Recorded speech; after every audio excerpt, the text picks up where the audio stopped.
Let me ask you something strange. What if the reason you're broke, or the reason you keep almost making it but never quite getting there, has nothing to do with your income, your job, your city, or even your luck? What if the real thief stealing your financial future isn't the economy, isn't your boss, and isn't inflation?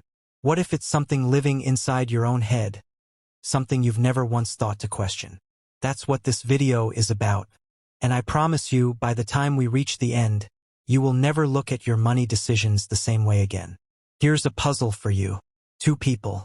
Same salary. Same city. Same rent. One builds wealth quietly over 10 years. The other spins in financial chaos, always a little short, always one emergency away from a crisis, always wondering where the money went. The math on paper is identical. The outcome is completely different. So what separates them? The answer isn't discipline. It isn't intelligence. It's something far quieter, far more invisible, and honestly far more terrifying. And we'll get to that answer, but first, let me tell you about a guy named Marcus. Marcus was 31. He made good money. He was smart. He read finance articles on his lunch break, had a savings account he opened twice and closed twice, and genuinely believed he was bad with money. He blamed his spending on stress. He blamed his empty savings on his rent. He blamed his credit card debt on his salary not keeping up with the cost of living. He had a reason for everything. A perfectly logical, perfectly rehearsed story he told himself every single month. And that story was the most expensive thing he ever owned. Here's the thing nobody tells you about money. Money doesn't respond to logic. It responds to emotion. Every financial decision you make, every purchase, every investment, every time you say, "I'll start saving next month," is driven first by how you feel, and then justified after the fact by your brain using logic. Neuroscience actually backs this up. Studies have shown that the emotional center of the brain fires before the rational center even gets involved. You feel the decision first. The thinking comes second. And most of the time, the thinking is just a lawyer defending whatever the feeling already chose. So what emotions are actually running your money? There are a few big ones. And most people will recognize at least one of these, maybe more than they want to admit. The first one is fear. Fear is the sneakiest one because it disguises itself as responsibility. Fear tells you not to invest because, what if you lose it? Fear tells you not to start the business because, what if it fails? Fear keeps money in a checking account earning nothing because at least it feels safe. Fear is why millions of people are technically financially stable but never actually building anything. They're protecting themselves so hard from loss that they've guaranteed a different kind of loss, the slow, invisible kind called missed opportunity. The second emotion is shame. And this one hits deep. Shame lives in the gap between where you are and where you think you should be. It's the reason people don't open their bank statements. It's the reason someone will spend $300 on a dinner they can't afford just to feel like they belong at the table. Shame drives us to perform wealth we don't have, and it silently drains the wealth we're trying to build. The most dangerous part about shame is that it doesn't announce itself. It just quietly steers. Now right here, if you're finding this valuable, do something for me, hit that like button right now, subscribe to Wealth Psychology Lab if you haven't already, and drop a comment below telling me which emotion you think controls your money the most. Fear? Shame? Or keep watching because there are more. Share this video with someone in you. The third emotion is excitement. Now this one feels good, so people rarely question it. Excitement is what makes you buy the course at midnight that you'll never finish. Excitement is what makes you dump money into a trending stock because everyone on social media is going crazy about it. Excitement is the emotion that makes financial predators rich. They don't sell you an investment, they sell you a feeling. And that feeling bypasses every rational thought you have and goes straight to your wallet. The people who understand this principle either become very wealthy or they design the traps that catch everyone else. Here's the midpoint twist. And I need you to really sit with this one. You've probably spent your whole financial life thinking that making more money would solve your problems. More income equals more security equals more freedom.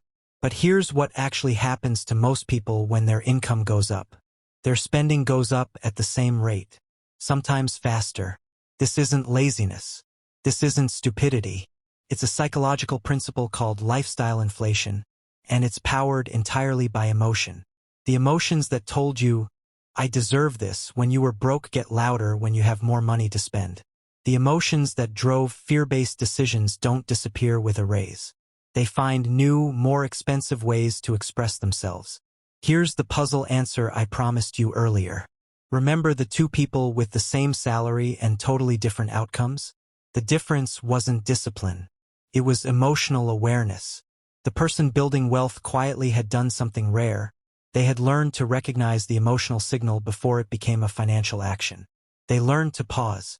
Not forever, just long enough to ask, is this decision coming from a place of clarity? Or is this coming from a feeling I haven't named yet? That pause, that single, almost invisible habit, is worth more than any budgeting app, any investment strategy. If this video hit different, if something in here landed for you in a real way, please share it. Subscribe to Wealth Psychology Lab for more content that goes deeper than the surface. Leave a comment below with one emotion you now realize has been quietly running your money.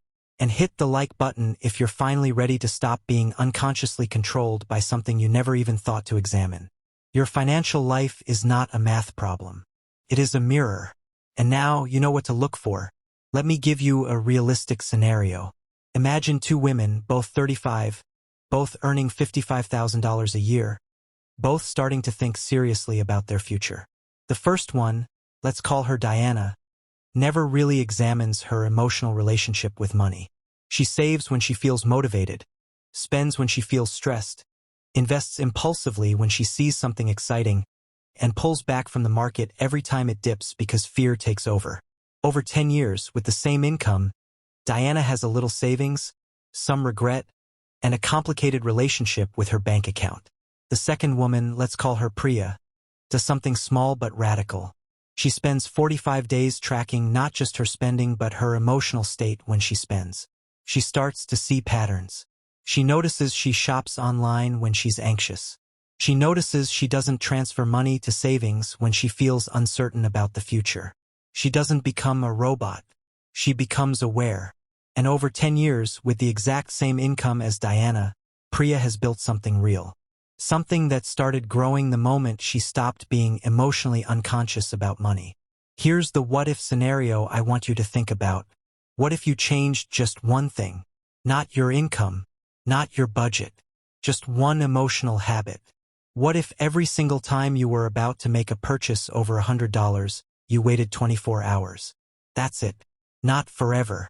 Just one day. Let me be fair here, because this video isn't trying to make you afraid of your own feelings. Emotions are not the enemy. Some of the best financial decisions people ever make come from gut feeling backed by genuine intuition. The problem is most people can't tell the difference between intuition and impulse. Intuition is slow, calm, and rooted in real experience. Impulse is fast, loud, and usually dressed up as urgency. Learning to tell those two apart, that's the real financial skill nobody teaches in school. Here's something else most personal finance content ignores. The emotions around money are almost always inherited. The way your parents talked about money, or didn't talk about it, is running in the background of your financial life right now like software you never chose to install. If money in your house growing up meant tension, you might unconsciously self-sabotage when you start doing well financially because somewhere deep in your brain, having money equals conflict. If money was always described as something other people had, you might have an invisible ceiling on what you believe you're allowed to build.